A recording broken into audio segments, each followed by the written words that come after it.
Howdy doody everybody, my name is KevGuuey and welcome back to Root Double Before Crime After Days Extend Edition.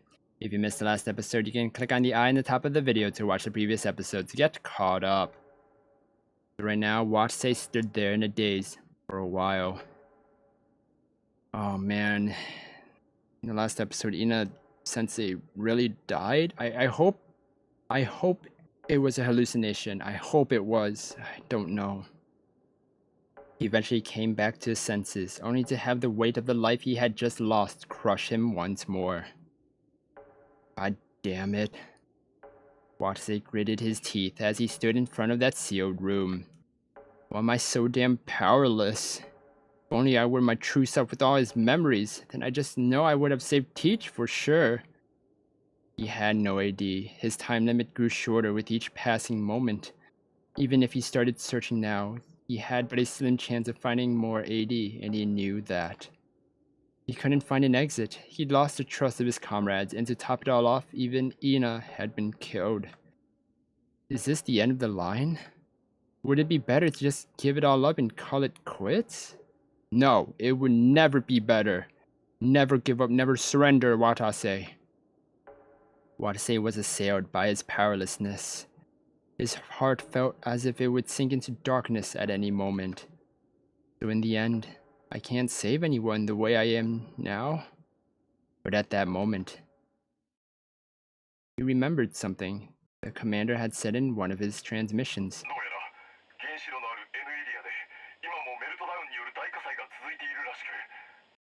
Uh-huh.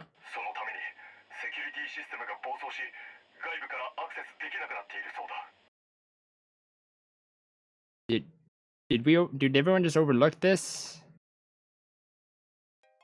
Oh, I get it. If we could just put out the fires in Area N. That's a lot of radiation though. The security system would stabilize, the lockdown would lift, and we could all get out of here safe and sound. But there was a melted down nuclear reactor in Area N. That place was filled to the brim with radiation. Once he went in, he was most likely never coming out. Oh man. Ugh. Oh, this is new music. Ha, so what? He'd have been lying if he said he wasn't scared. But Watase no longer valued his own life at all. He just wants everyone to be safe. He would end this nightmare as soon as possible and ensure that at least one person escaped to the surface. And hopefully that person right now is Kazami. That was the only way he could atone for letting Ina die.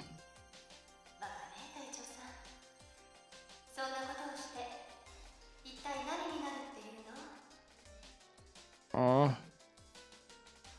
Watase heard Ina's voice scolding him in his head.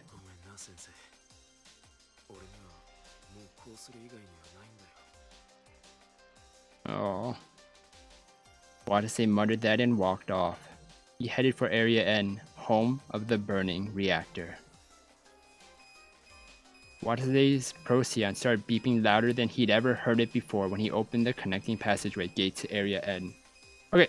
Oh, I was gonna stop here for a second, but the beeping, I want to talk about something. The Procyon's display was giving off a reading far greater than he'd ever seen before. 12,000? Wow, it was close. He was then assaulted by an intense headache and severe nausea. His skin was numb and his vision grew blurry. Oh. Watase turned his Procyon off, then kept on walking. Okay, so what I want to talk about right now is that actually let's go to like the next screen that's not black. Okay, here we go. What I want to talk about was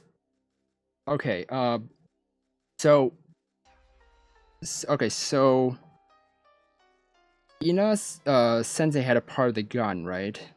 Ina had a part of the gun. Ukita and June had a part of a gun. And they were together, so maybe they tried to assemble it, but couldn't without Ina Sensei. But then, I mean, there's that bullet hole, right? Either someone else has a gun, or they took Ina Sensei the part and then shot her from far away. Because if you were to shoot this is what I learned in EMT class. If you were to shoot someone, if someone was to shoot someone, is what I meant, in point blank, it won't just cause like a smooth opening and closing of the bullet, you know, I guess bullet hole through the head. It would explode like a blast explosion because of that force. It's not just a clean, you know, in and out kind of thing. It would be a blast. So her face would have just been exploded. It would have exploded like part of her face. So what I'm thinking is that either she was shot from far away by June or Ukita, after they took the part that they needed. Either that or someone else just shot her far away. That's the only explanation I can think of. The nuclear reactor's right behind this gate. A melted down reactor raging hellfire and extremely lethal doses of radiation. Watase shuddered as he imagined that hell on earth waiting for him right up ahead. But... oh man. Watase kept himself from shaking, then pulled a hose out from the nearby fire hydrant. He held it with his left hand, with the security card in the right. Extinguishing preparations all set. Let's roll out. Though genuine danger lay just up ahead, Watase did not falter.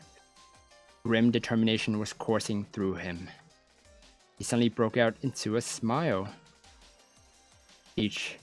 Perhaps I've finally become a true rescue worker. He then took the card in his hand. Oh man. And opened the gate. So he only has less than an hour then. Area N. Ooh, good thing I did not leave my controller on my computer case. I heard that rumble on the ground. At that moment, he felt as if he had stepped into a raging storm. An invisible force broke over his body with earth-shattering power. Yet Watase stood his ground and opened his eyes, and saw what lay on the other side of the gate. Death. Death and fire. Oh. No death? This is where we fought the so-called monster. Watase gasped in the face of that sight. Standing on the other side of the door was a gigantic hall filled with the faint sound of running machinery. It's not on fire. There was supposed to be a melted down nuclear reactor there. There were supposed to be fires causing the security system to go haywire there. So that means someone escaped from, you know, they were tired of being a subject to tests and I guess escaped. Yet all I saw was a cold, empty room.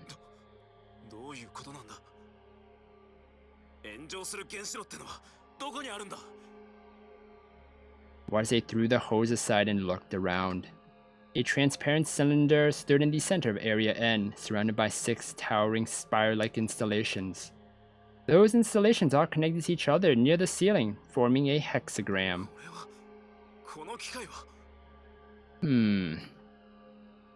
Watase staggered over to that device. Maybe you'll find something here. Now that he thought about it, he didn't really know what a nuclear reactor looked like. Yeah, I don't think I even know. Unless you're actually in there, right? I mean, it would be top secret. I don't think they'd tell anyone that. But he had a feeling that what he was looking at was no nuclear reactor. Looks like a prison.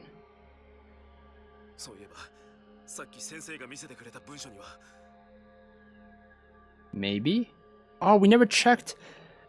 Oh man, we didn't. We never checked if the part is still on her or not.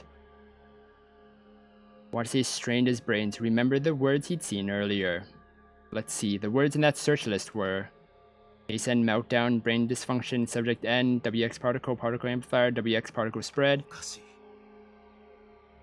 No, not same. He finally realized what had been the source of that uncomfortable feeling he'd gotten back then.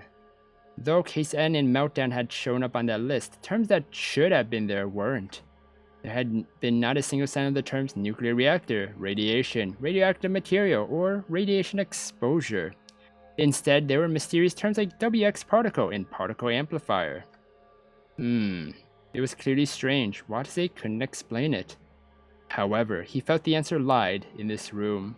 I think so too.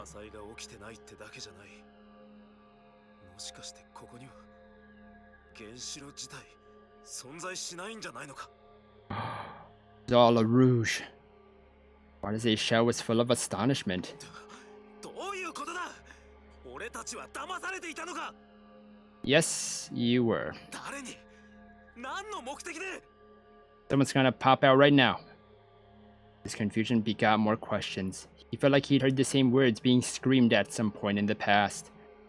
Did the commander lie to us? But why would he ever do that? Did he?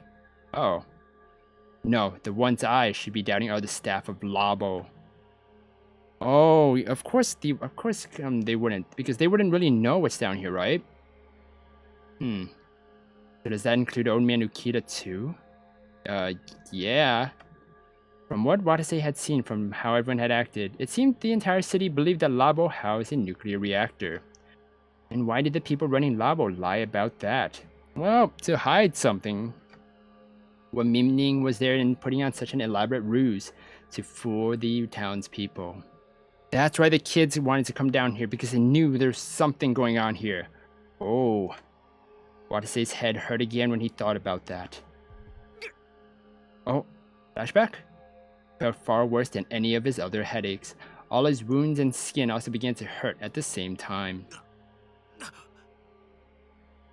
make matters worse, his body started shaking for no apparent reason. That's a lot of shaking.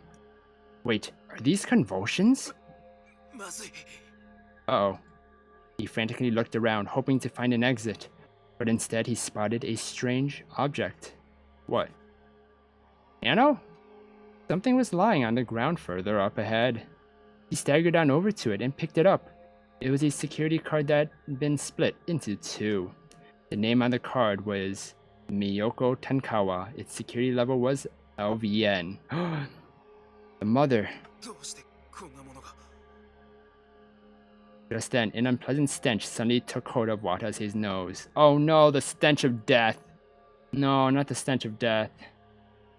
It was a familiar stench, albeit 100 times worse than any past experience he'd had with it. The stench of blood. Oh, that's bad too.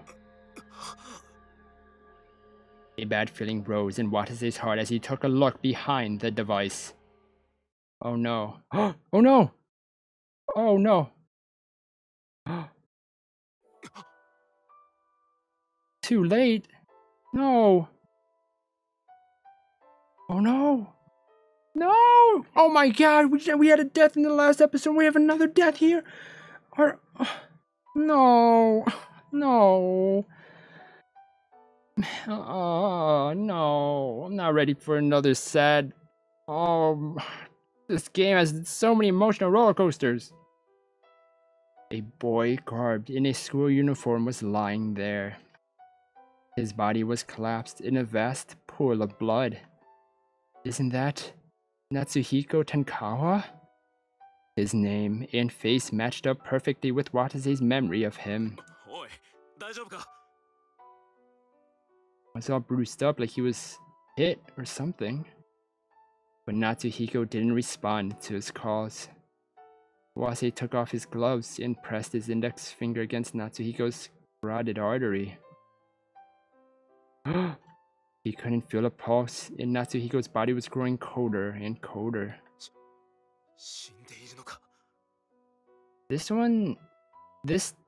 His death isn't through the head like everyone else's. So does that mean everyone else was a hallucination? Oh, please, I don't want people to keep dying. Wase took off his vital checker and strapped it on Natsuhiko's arm to find out.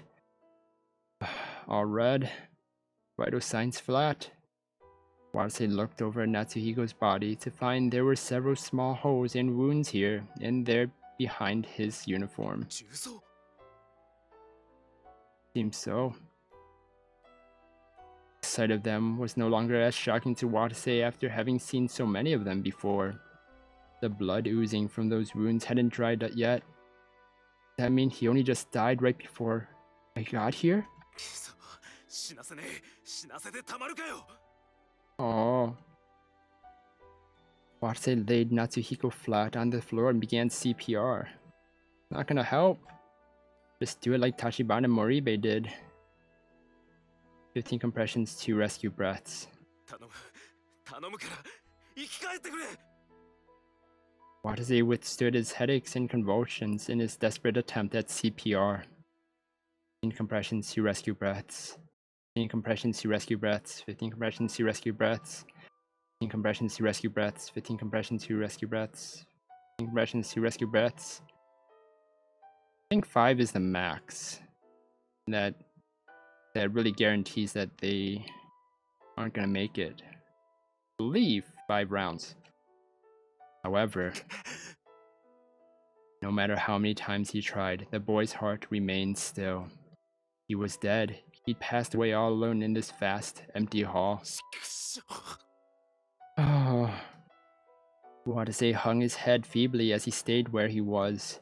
The boy had undoubtedly been alive just a few minutes ago. He'd probably been struggling to hold on to life as he awaited rescue. But Watase hadn't made it in time. He'd failed to save a life he'd been charged with saving. No, not again.